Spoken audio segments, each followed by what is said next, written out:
বিসমিল্লাহির রহমানির রহিম। প্রিয় দর্শক, পশ্চিমাদের নানান থিম আমাদেরকে নানাভাবে গিলানোর চেষ্টা করা হয়।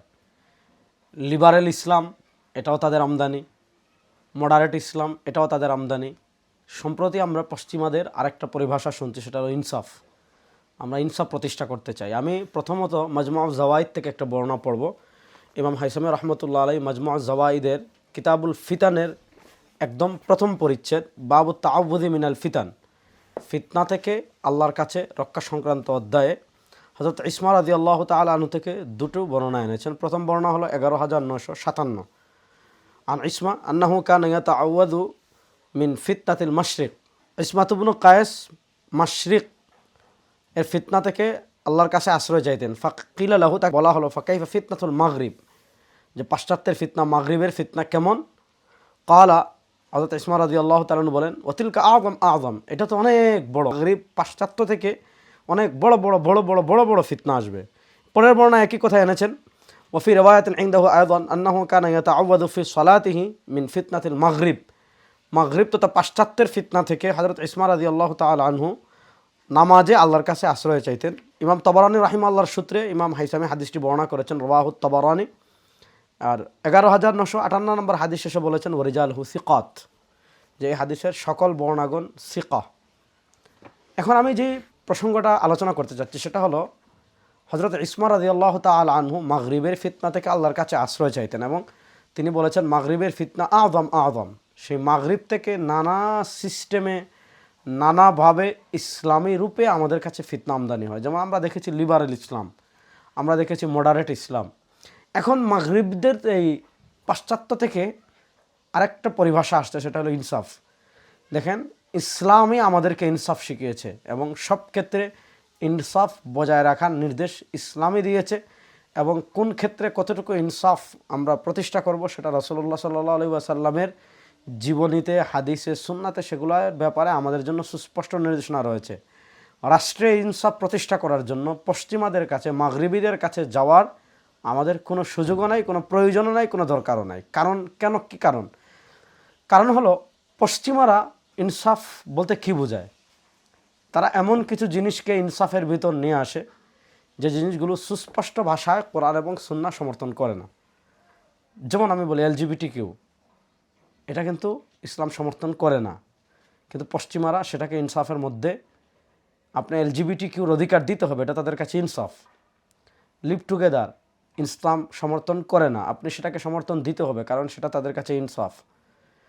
কেউ যদি ইসলাম অবমাননা করে, রাসূলুল্লাহ সাল্লাল্লাহু আলাইহি ওয়াসাল্লামকে অবমাননা করে, কোরআন অবমাননা করে, তাহলে তাকে আপনি কিছু দিতে পারবেন না, তার বাক স্বাধীনতা হরণ, এটা তার ইনসাফ। কেউ যে পোশাক পরিধান করে রাস্তাঘাটে হাঁটতে পারবে, উলঙ্গ হয়েও হাঁটতে পারবে, আপনি তাকে কিছু বলতে পারবেন না, এটা তাদের দৃষ্টিতে ইনসাফ।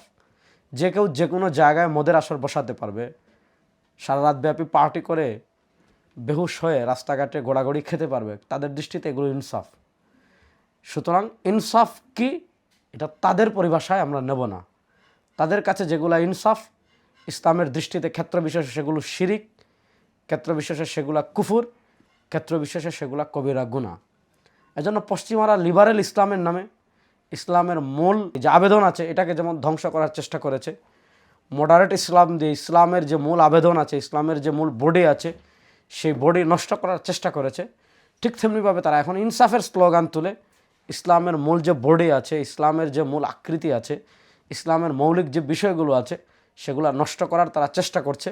এজন্য মাগরিবি ফিতনা থেকে, পশ্চিমাদের ফিতনা থেকে বেঁচে থাকা আমাদের সকলের একান্ত কর্তব্য। এজন্য আমরা শরিয়ার কথা বলবো। আপনি বলতে পারেন যে এখন তো পশ্চিমাদের দৃষ্টি এড়িয়ে শরিয়া প্রতিষ্ঠা সম্ভব না। অবশ্যই সম্ভব।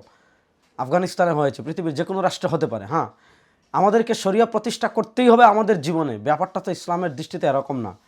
আমরা শরিয়া প্রতিষ্ঠার চেষ্টা করব। আমাদের কাজ চেষ্টা করা, খিলাফত বলেন, ইমারাত বলেন, শরিয়া রাষ্ট্র বলেন, সেটা দেওয়ার দায়িত্ব আল্লাহর। আমাদের কাজ চেষ্টা করা, আমরা শরিয়ার মধ্য থেকে কোরআন সুন্নাহ সাপোর্ট করে এমনভাবে আমরা যতটুকু পারি স্পষ্ট ভাষায় শরিয়ার কথা বলবো। আমরা যদি আমাদের আমলে না হয়, আমাদের জীবদ্দশায় না হয়, আমাদের পরবর্তী প্রজন্ম যারা আসবে তাদের সময় হবে, তারা যদি না হয় তাদের পরবর্তী আমলে শরিয়া রাষ্ট্র হবে।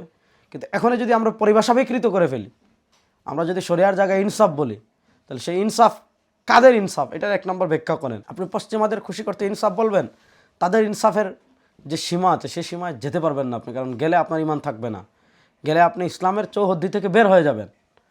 এজন্য আমরা যদি এইভাবে শরিয়া উচ্চারণ করতে থাকি, শরিয়ার পক্ষে আমরা মানুষের জনমত তৈরি করতে পারি, তাহলে আমরাও আমাদের জীবদ্দশা শরিয়া প্রতিষ্ঠা হবে, নাহলে পরবর্তীতে একদিন না একদিন হবে।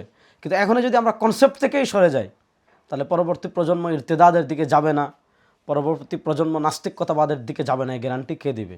তাই আসুন, পাশ্চাত্য থেকে যে সকল ফিতনা আমদানি হয় সে সকল ফিতনা থেকে বেঁচে থেকে আমরা সুস্পষ্ট ভাষায় শরিয়ার পথে থাকি। আল্লাহ আমাদের সবাইকে সহি সমঝ দান করুন, সঠিক পথে পরিচালিত করুন। আসসালামু আলাইকুম ওয়া রাহমাতুল্লাহি ওয়া বারাকাতুহু।